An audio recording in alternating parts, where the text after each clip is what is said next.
Okay, so hello everyone. I'm Eran Harpaz from Eagle Point Funding.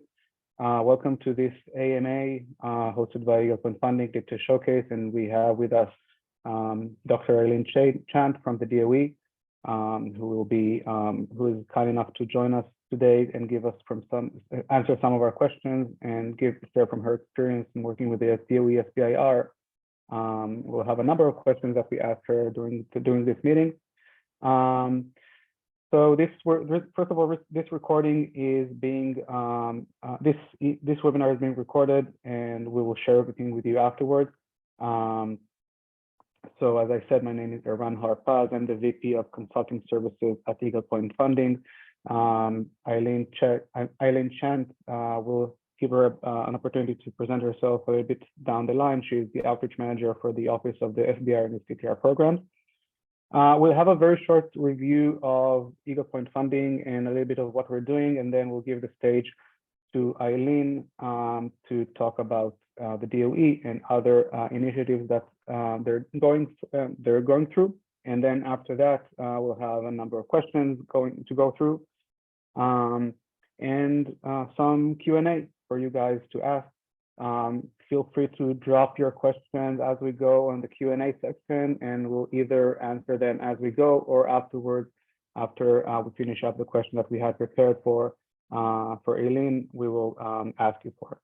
We'll ask questions and review all of them. So a little bit about Eagle Point Funding. We try to help companies bringing more innovative technologies to the market by leveraging the power of the community. I think this is the community that we work on is including deep tech startups, government, and corporate stakeholders and investors, all of them together. This is for Deep Tech Showcase at least, and also Eagle Point Funding, as I said before.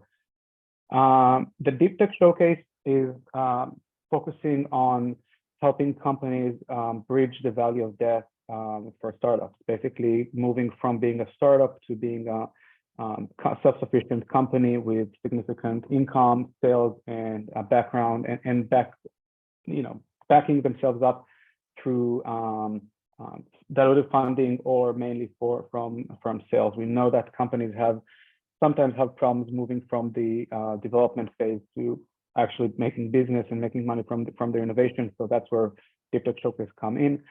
We have showcases that give companies the chance, or the 5-minute chance or 5-minute slot to pitch their solution for a group of relevant stakeholders that we help collect, followed by 5 minutes of Q&A.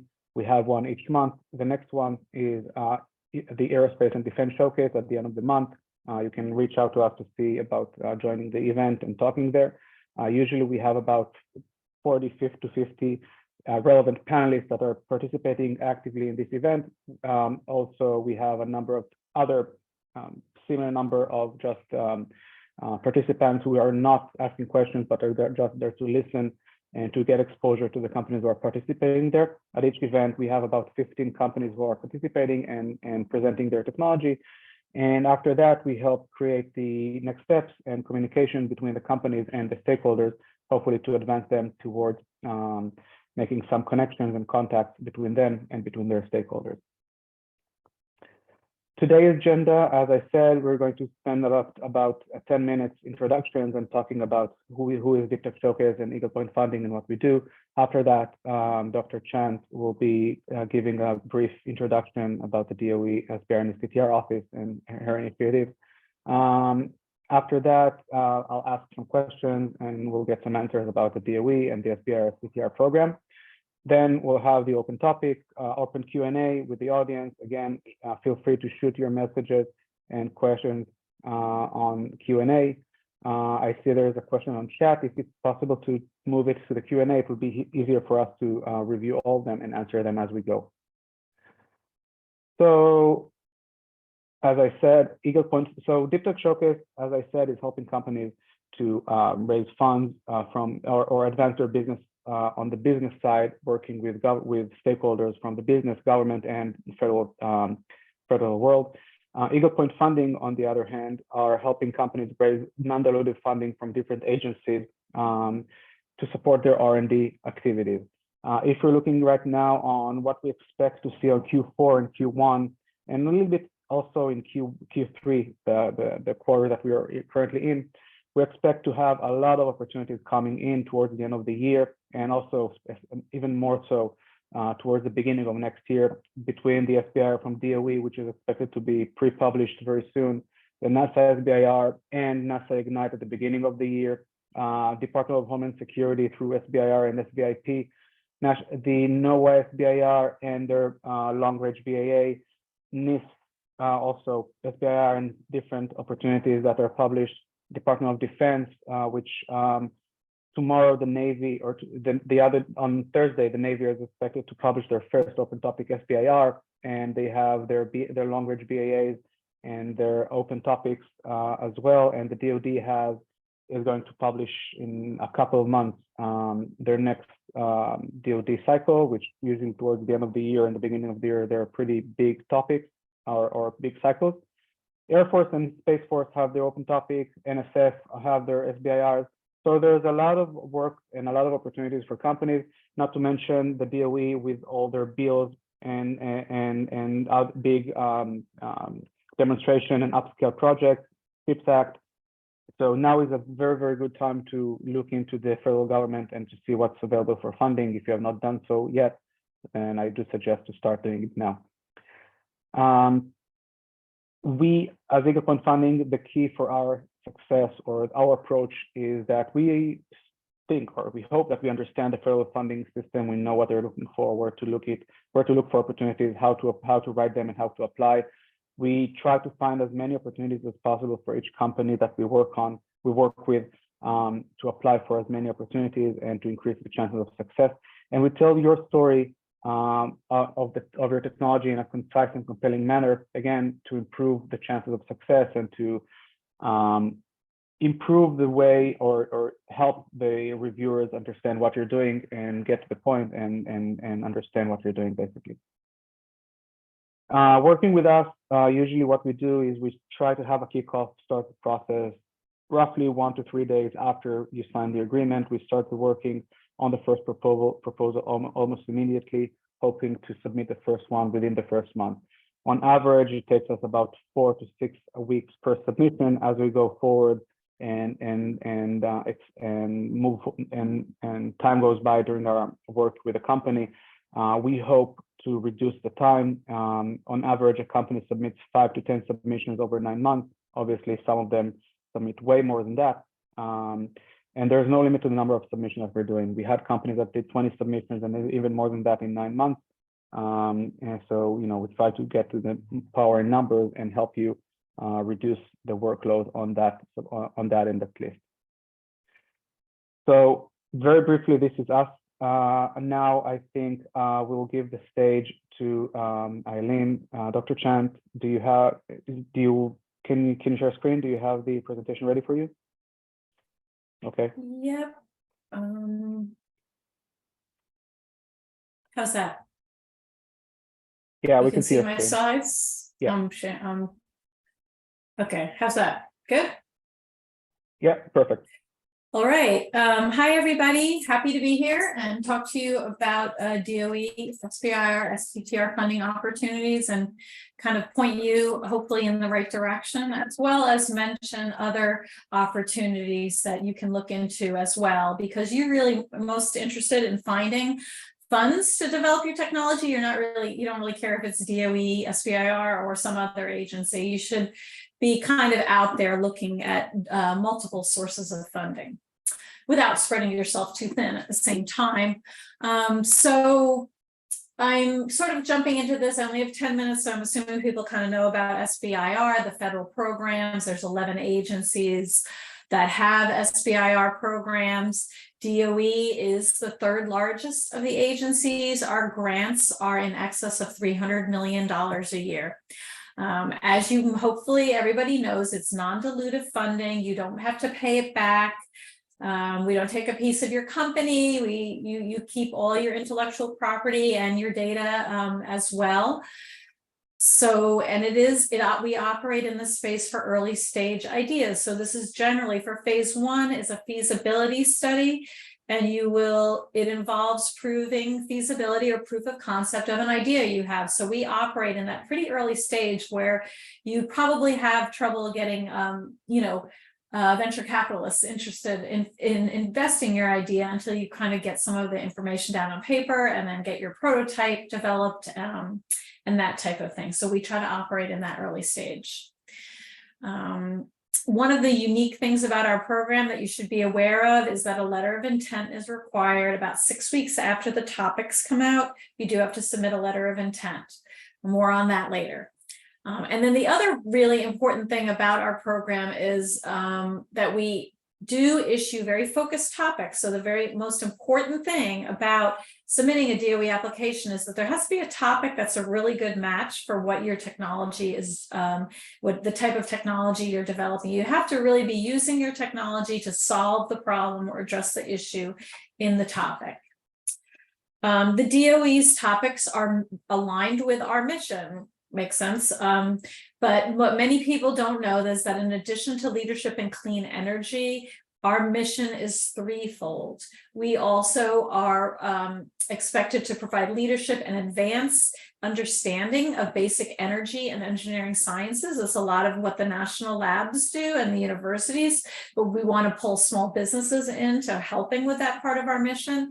And the DOE is tasked with enhancement of nuclear security as well. So that involves nuclear safeguards, nuclear non-proliferation, detection of nuclear threats, preventing, nuclear transfer of nuclear materials into the wrong hands, and also cleanup of the nation's legacy nuclear waste sites around the country. So there's an environmental mitigation piece as well to our programs. Phase 1 would award is a 6 to 12 month duration. The upper limit for the award R&D funds is 200 or 250,000, depending on the topic. Again, it is a feasibility study. It's a proof of concept, and we issue 300 to 400 of those awards per year. If your feasibility study goes well, you're going to want 9.5 months into your phase 1 study, you're going to want to submit your phase 2 application. Typically, this is a period of 2 years. You are now demonstrating your technology, developing your prototype, and also pivoting towards your commercialization activities. The end goal, the statutory directive of the SBIR program is that these are programs that are should be used to take a technology to a customer. And at the end of the day, for the DOE, the private marketplace is going to be your customer. So we have 13 offices in the DOE that issue SBIR topics. So again, we issue a very wide variety of topics. The blue boxes are the offices that will issue topics on July 10th. So mark your calendars. July 10th, you're going to want to go to our funding opportunities page. Our topics document is going to show up, and you're going to want to look through there and see if there's something there for you. You may notice that these are sort of like our deep science offices, advanced computing, high performance computing, quantum computing, basic energy sciences. So a lot of these are going to be, a lot of the BES topics are going to be around better lasers, better spectrometers, instrumentation, that type of thing. Biological and environmental research is a lot of the topics are around atmospheric monitoring, about other types of environmental monitoring, ocean monitoring, understanding plant biology better, and really any biological system at a fundamental level. We also issue topics in fusion energy, high energy physics, and nuclear physics, often very much around instrumentation and other types of systems that these offices need to continue to execute their mission. The green topics come out on November 6th. Mark your calendar for that day as well, too. These are more applied topics. So if you're really doing something more applied, more than likely the green or the release 2 is going to be for you. The EERE office A big office gives a lot of awards. One of our biggest offices in terms of funding. That is where the solar, fuel cells, wind energy, water power, etc. That's where all that technology, those technology topics come out of. And then we have carbon management, better use of fossil energy. We have a cybersecurity office. We have an office of electricity that issues topics around improving the grid and storage, energy storage systems. And the environmental management office issues topics around nuclear waste, nuclear weapons waste mitigation. So there are a lot of topics. I don't think I have that other slide that is kind of an eye chart, but let me go through this one. Fiscal year 24 funding opportunities, there are 2 of them. The topics for release 1 will come out on July 10th. Again, mark your calendars. The topics document will pop into this box here on our funding opportunities page. So look through the topics and see if there's something in there, a topic subtopic pair that you can be responsive to. We do have an application assistance program. We call it Phase 0. It is free if you are a first-time applicant to DOE, SBIR, STTR. You can enroll in our program or apply to enroll in our program, and it's free to you. You will receive a coach to help you through the process. You will be invited to, you'll have the opportunity to go to a topic webinar, which will be, you will be able to talk to the topic managers and ask them what they are looking for in terms of applications. The FOA comes out about a month after, and that tells you how to apply, all the rules of the program. There will be a FOA document. There will be a FOA webinar. We will tell you how to apply and give you a lot of tips on your application. The letter of intent is submitted August 28th, and then your full application on October 10th. And then release 2 is shown here too. So a lot of good information on this funding opportunities page. It has the links to register for the webinars. It has copies of the slides. It has recorded webinars after the webinars have occurred. Very important page. Mark your calendars. Letter of intent is submitted via the PAM system. And don't forget about your application due date. Of course, that's very important. This is the slide I was thinking of. I guess it's a little bit out of order and I won't read through it, but I'm trying to emphasize the wide variety of topics that we issue. So don't think you know what DOE funds until you peruse our topics documents. Okay, what makes a good fit with DOE? Very important. You do have to be responsive to the topic and the subtopic. That is sort of your critical go, no-go decision with a DOE, a solicitation. Additionally, your idea should be novel. It shouldn't have already been done. It must be research and development work. We only fund R&D. And you must come up with a really good, solid work plan to prove you're doing a feasibility study. Come up with a really good, solid work plan. Link your work plan to your feasibility objectives and make sure you have the right team. I think that what Iran said earlier about telling a nice, concise story about your technology development is great. You just really want to come up with a good narrative to tell them why you're doing what you're doing, what the impact will be on the area of technology, and have the right expertise to explain that well. Okay, I'm running a little bit out of time. I do want to emphasize we have a free application assistance program for first timers. You can always email us with questions. And you should get on our mailing list. Go to our homepage and get on our mailing list. You will be invited to the FOA webinar and the topic webinar. You can also sign up for them on our website. And during the application process, we have 7 Ask Us Anything webinars. And if you are on our mailing list and submit your LOI, you will be invited to these and you can jump on and ask us about the application process. If you are fortunate enough to become an awardee, we do have awardee resources. The partnering resources, you don't have to be an awardee, you can be just an interested person. If you're looking for team members, SMEs, collaborators, subcontractors, you want to connect with national labs, You can reach out to our partnering manager, Carol Radke. I'll pop her email into the chat. She'd be happy to talk to you about who it is that you need to round out your team. TABA is a program that's available to you. You can have $6,500 above the maximum award amount to do business, technical and business assistance studies, such as developing your strategy, your sales strategy, your pitch strategy, pricing, what is the competitive landscape, regulatory landscape for your technology, et cetera. If you get to a phase 2 award, you'll get $50,000 for TABA services, and that's a nice chunk of change. Phase 1 awardees are eligible to our Energy I-Core program, which is an intensive customer discovery program. Okay, I just want to end by with a slide on diversity, equity, inclusion. We are very committed. It is a statutory directive of the SBIR program to foster and encourage participation by underrepresented groups, and those generally women and socially and economically disadvantaged entrepreneurs. So we are always looking for opportunities to talk about SBIR to underrepresented groups as well as the general public. And we do have a number of relatively new DEI initiatives.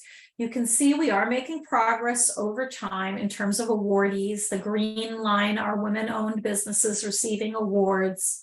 The purple line are socially and economically disadvantaged founders receiving awards. And we are doing better over time, but we want to really sort of accelerate these trends. So thank you. I have a few next steps here. You want to get going on your system registrations if you're interested in SBIR. Unfortunately, the SAM.gov system is not particularly great in terms of working very quickly to get your company all registered up and confirmed with the IRS. So do that now. Go to sbir.gov and search for awards in your technology space to figure out which agency is best for you. Probably a couple of agencies might be best for you. I would recommend you select a couple of agencies to focus on and make a plan. And reach out to us with questions at any time. I have my email address here. I'd be happy to set up a 15-minute chat with founders, entrepreneurs who want to have questions for me. And thank you for your time. I'm happy to answer some questions. So thank you very much, Elaine, for the presentation. I do want to reiterate the last slide, at least regarding SAM.gov and SBIR.gov.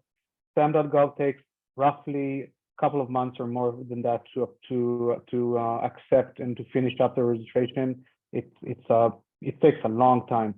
So do start now. I think it's one of the main things that could prevent you from submitting on time. You will need that for the full submission, maybe not for the LOI, but do that. There are many times where the registration is rejected and you need to start again.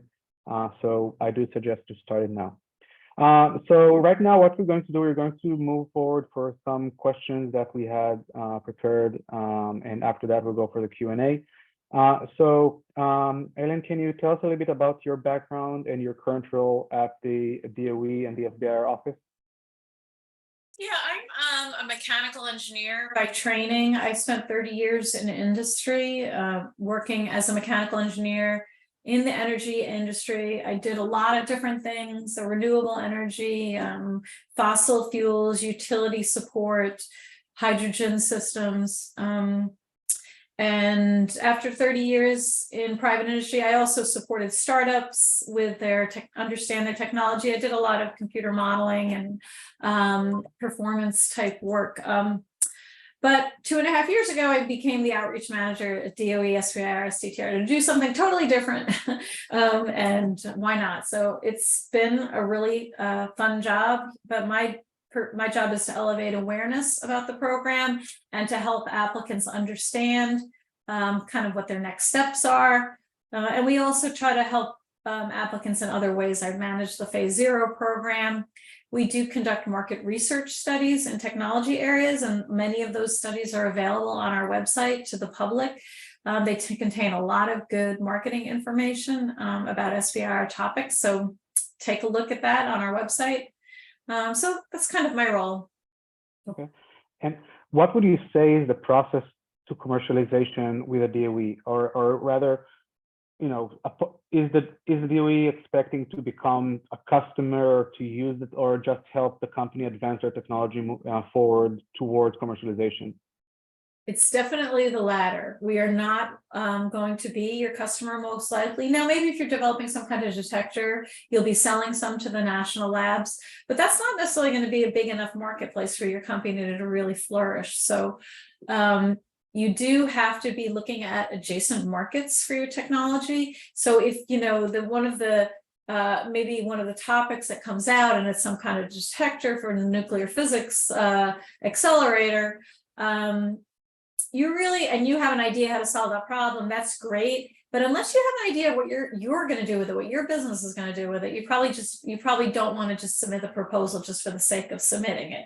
Yeah. We issue grants, so these are not contracts. We're not expecting a prototype at the end of the day. It's your idea. We give you your money for executing your good idea. But it's your idea, it's your execution. There's obviously accountability. You have to do what you said you were going to do. And there's a report at the end of the term to document all of that. But it is your idea and your execution. And I can't emphasize enough, the focus on commercialization is very important. You do want to make sure you are thinking about your commercialization plan and not just your research and development. Okay, thank you. If I were a founder of a deep tech company, what would your advice be to start the process of engagement with the DOE and the SBIR? Is there anything I can do apart from phase 0 and the webinars and stuff? Is there anything else I can do to improve my chances? Well, phase 0, review the topics very carefully. Find a topic and a subtopic pair you can be responsive to. You should be an expert in the technology area. You should know why what you're doing is novel, so you can explain that. You should be able to explain the science of what you're doing. You should be familiar with all the references that are in the topics document. So again, you're supposed to really be an expert in the area that you're applying to. And also make sure. Sorry, I think Ellen froze a little bit. Connection with the national lab. Oh, yeah, you're back. Yeah, you're back. Okay, yeah, I got a internet unstable pop-up.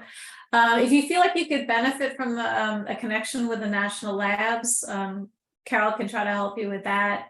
So I don't know, there's some things that you can get started on, I think. So you know, regarding that, what would you say are the main pain points for the companies who are trying to engage with the DOE, and how are you tackling those pain points? The pain points, did you say? Yeah. So we do constantly evaluate and understand as far as the application process. Is that what you're talking about, or the entire process? Mainly, you know, the entire process. Again, it's related to that. Where do you think? Let's try to ask it differently. Where do you see them fail? You know, if you're reviewing an application, or if you're talking to a company, or kind of like having some sort of a brief of what went wrong for companies that apply to, where would you say are the main points in which they are failing to meet the requirements and convince the DOE?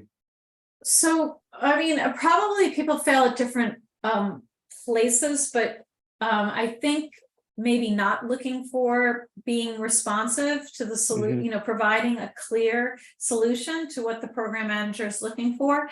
Now, note that when our topics come out at the end of each subtopic, there is a contact, there's an email. You can email the topic manager, and you really want to kind of keep your questions focused on what they're looking for. Don't try to sell your technology at that point in time. That's what your application is for.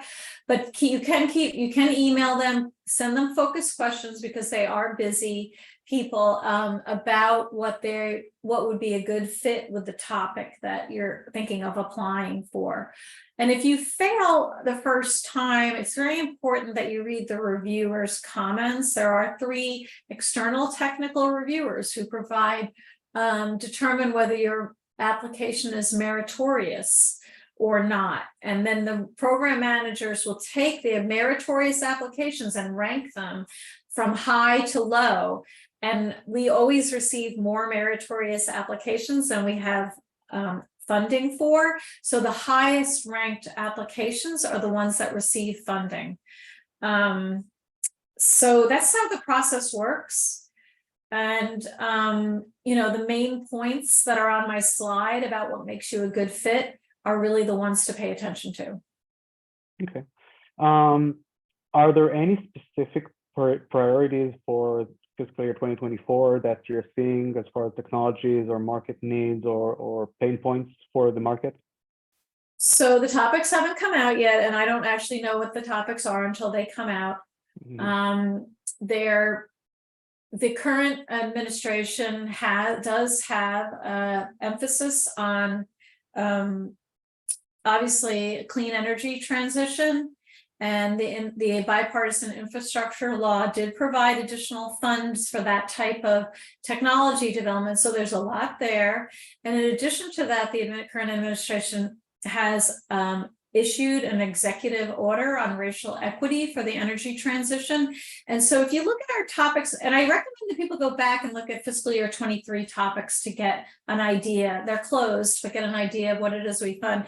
You can see that there's some topics around developing solutions for underserved community, fence line communities, communities experiencing pollution or have or communities that could benefit from your technology in terms of lowering their energy bills, providing their, windows that could be installed and be affordable, or other type of technologies that could be affordable to low-income communities, and partnering and engaging with, for certain technologies this works, for others maybe not, but partnering and engaging with a community organization as part of your application for certain topics is right now something that's new, and that is in there in the topics document, and it's mostly the EERE office, Energy Efficiency and Renewable Energy, but the other offices have it as well. Office of Electricity have it in there, and some of the other offices. Okay. Last question before we move to the Q&A from the audience.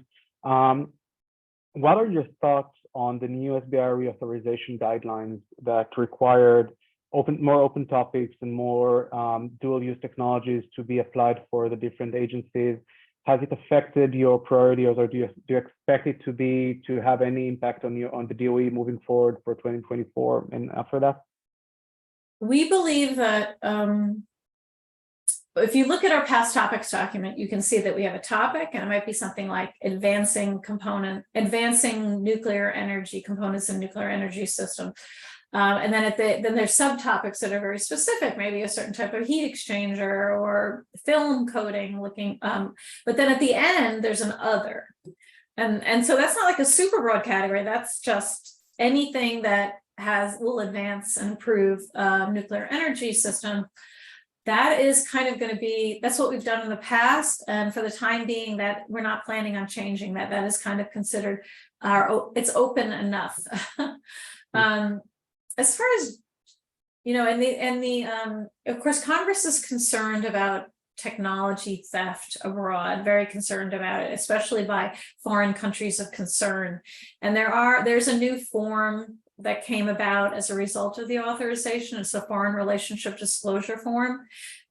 Don't be afraid to fill that out. It doesn't mean that if you have a foreign customer that you're not going to get a grant, but they do want to know who your relationships are and who your potential customers are. And probably there will be a little bit more in the cybersecurity area. If you move to phase 2, there will probably be some requirements that your company is taking measures to protect against cyber attacks.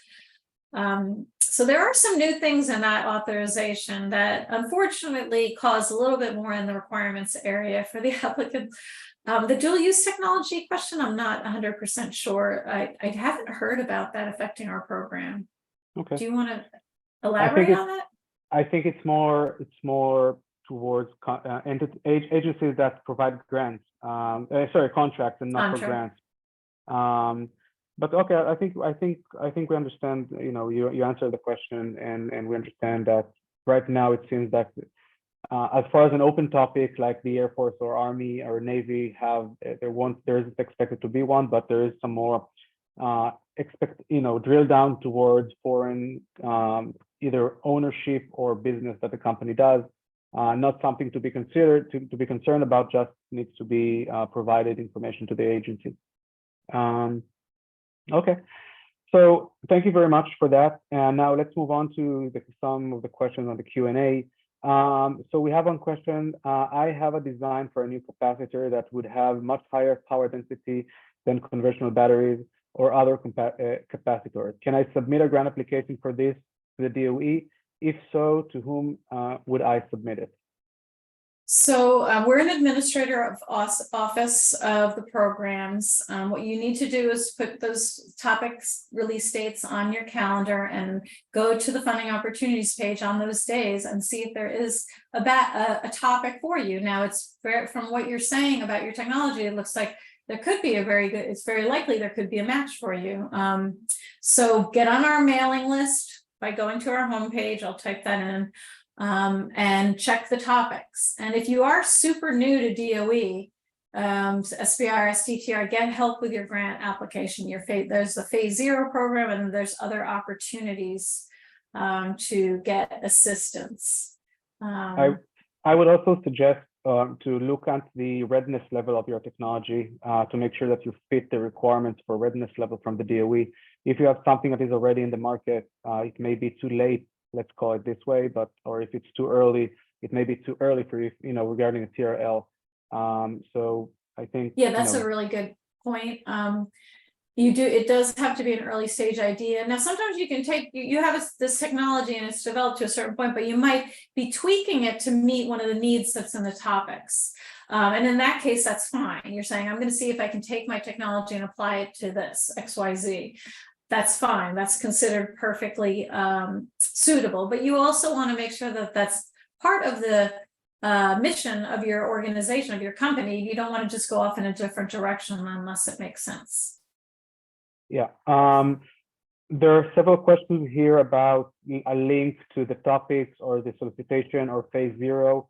I think the best way to get there is to search Google for DOE SBIR or Google DOE SBIR release 2024, and you'll get to the web page with all the information. Also on the presentation, you had the link there. Yeah, put the homepage in. That's where you can get on our mailing list. And if you go to the funding opportunities page, I talked about there being a lot of information there, and there is a link to Phase 0 on that funding opportunities page. Now, Phase 0 opens the day the topics documents are released. So there's no point in going now. You have to look at the topics. You have to say, okay, I'm going to go for it. I'm going to apply for this topic. And that's when the Phase 0 program opens, because you can't start your application unless you know what you're going to do. And that's not going to happen until the topics come out. Okay, so a quick question from chat before we move on. Again, please put all your questions in Q&A. Could you specify again the difference between the Blue project released July 10 and the Green project released November 6? They're just different offices. There's 13 program offices that release topics, and they issue topics that are specific to their mission. If you go to our homepage, one thing you should do if you're interested in certain program offices, like say you're working in the area of cybersecurity software, you should go to CSER, that's our office, and go to their office and read their page, what they're doing, that type of thing. And they're going to issue topics in that area, in cybersecurity. So it's just that they all produce topics that are specific to the type of technology they're working in. Okay, thank you. Some of them, and then to further answer that question, Release 1 these are more deep science topics. They're advancing fusion energy, understanding of particle physics, nuclear particle physics, how plants, store and consume energy, etc. So more basic science. And Release 2 is more applied, like better photovoltaics, better energy storage systems, that type of thing. Yeah, basically, the changes are different offices, different topics. So each one of you should check out both releases and see if you have anything relevant for you on both of them. Just the way that the DOE works, they split it up into between the offices, between the two releases. Another question, what if my technology spans 2 or more topics? Is there a single point of submission? What strategy provides best chances of award? So you can submit up to 10 applications per solicitation. I don't recommend you do that. It would be way too much. I mean, you may or may not know that the definition of a small business is 500 employees or less. So if you're a 400 employee company, maybe 10 application makes sense. But if you're a person in a garage, it doesn't. So you may submit, you have to be responsive to the topic and subtopic. So they do have to be different applications, but it can be the same technology development. You're not allowed to get paid twice for the same work. That's against the law. So let's say you submit 2 applications to do technology development, and they overlap a bit. If let's say you were to win both awards, then one of the awards would be scaled down a little bit to make sure you're not getting paid twice. If let's say the R&D overlapped exactly 100%, then you would have to turn down one of the awards. But you are encouraged to submit the same R&D to multiple federal agencies and multiple solicitations if it makes sense, because the worst thing that can happen is that you'll have to turn down an award.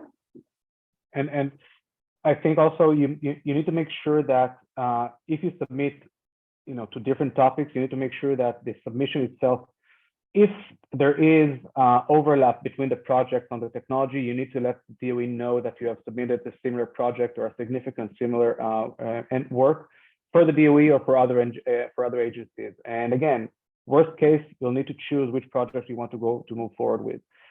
So make sure if you have this kind of problem, let's say that you have submitted the same project multiple times, let them know.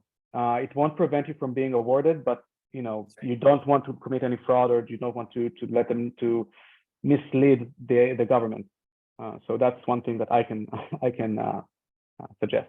Thank you for that. Yeah, you do need to be open and truthful about the questionnaire about whether you're submitting it to a different agency. Yeah. A question: can a company submit multiple applications at the same time? So yes, I do think, and correct me if I'm wrong, you cannot submit more than one application for the same topic. No, you can submit different, as long as they're different ideas. You have 2 ideas to address the problem. You may submit 2 applications to the same topic, subtopic pair. Okay. Can we use the phase 0 perk for phase 2 project? No, phase 0 is for phase 1 applications. Last time, you may or may not know, we did have fast track applications in which you apply for phase 1 and phase 2 at the same time. That's not common. I don't think we're going to have it next time around. But if we were to have fast track applications, those could be in part of phase 0. They were last time around. The purpose of phase 1 is to help applicants prepare a phase 1 application for those who have never submitted to our program before. Another question, I have received positive feedback from Texas University for PhD petroleum engineering program as international student, and really interested on waste to energy and carbon capture and storage technology for the PhD research. Have I opportunities about funding on the technology? I'm not 100% sure I understand the question. Be about maybe if you're asking about as an international student, you do have to look in the FOA about the requirements for the small businesses, and they do have to be more than 51% owned by either a U.S. citizen or a permanent resident of the United States. So you can be involved, but if you're not a permanent resident of the United States, you cannot be the owner of the majority owner of the small business. You could be a minority owner of the small business. So if you are interested in this program, probably the best thing for you to do is to team up so that you meet the citizenship or the permanent resident requirements if you want to found a company. A question that is related to that: can you give a very short brief about STTR and maybe the opportunities there and how it works? Yeah, so STTR is so SBIR is 3.2% of extramural R&D. That it's a tax on the R&D that the Department of Energy fund funds that the Department of Energy has to flow through the DOE and land in our office, and we fund R&D that has to go to small businesses to do technology development with commercialization. So, and then the STTR program is a different program, and it's 0.45% of all the R&D that the Department of Energy performs. So there are some differences between SBIR and STTR, and you should be knowledgeable about them to understand which one you might want to apply for. Some topics are accepting SBIR and STTR. Some topics are only accepting SBIR. Some topics are only accepting STTR. So pay attention to that. It's in the topics document. But STTR requires that a minimum of 30% of the research and development has to be performed by a nonprofit research institution. So if you are expecting fairly significant involvement, let's say from a university, then you may want to consider STTR. And the other thing is that the PI for the SBIR program, principal investigator, must be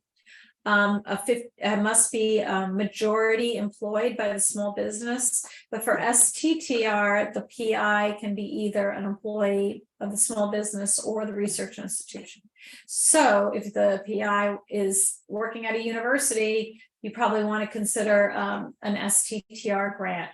And the thing is that STTR was originally put together with the idea of spinning technologies out of universities and national labs, because the thinking is that there is a lot of research and development that is kind of getting like just staying inside and not being, maximizing its use in the commercial to benefit the public. So STTR was originally designed in that way to encourage spinning out technology, but the technology can be owned by the small business, and you just require the assistance of the research institution. It does not have to be a technology that's owned by the research institution. Okay, thank you very much for all the answers. If there are any more questions, please post it now on Q&A or on chat. Again, I want to encourage everyone, first of all, register to STEM.gov right now, and afterwards for SBIR.gov to make sure that you're eligible to submit the full application. Book yourself or write yourself a memo to visit the website for the DOE SBIR. As we move forward and as we approach the release date of July 10, so that you're aware of the topics themselves, reach out to Eileen, reach out to us to get more information on the program, and be prepared for that. The DOE is a great way to work to advance your technology, and they have more opportunities, not only SBIRs. A lot of money goes into clean tech and other types of technology and project demonstration projects, scale-up projects. There's a lot of money going right now for this type of things. So do go to ARPA-E and ERE exchanges to see what's up there, and follow everything that they're doing. It's called American Seed Fund for a reason. It's a great way to start and to move forward your business. With that, again, I want to thank Eileen for her time and for her answering all of our questions. I think it was very helpful, at least for me, hopefully for you as well, to get more information and understand the process. I have one other comment, Aaron. Am I saying your name correctly, Aaron? Yeah. With respect to the idea that there's other programs at the DOE that could, fund your work, your technology work, and you might be in a different part of the pipeline. You might even have a prototype right now, and you're looking to demonstrate it. There are a lot of different programs like that, and I can send you, I just put my email in the chat. I do have like a list of other programs for people to look into. We have an Office of Clean Energy demonstration that was stood up by the bipartisan infrastructure law. You should take a look at that. There's energy demonstration grids at some of the national labs. There's the loans program office for when you're scaling up. So there's more out there, and I could send you a list if you wanted. So just reach out to me by email, and I can just pop my list into an email back to you. Thank you very much again for that. I mean, if you can send it over to us, and we'll send it over to everyone on the webinar, or anyone that has interest for that, reach out to Eileen and ask for her to send it over to you. Sure. And that's it. Again, thank you very much for your time and Okay. for your knowledge, and good luck, everyone.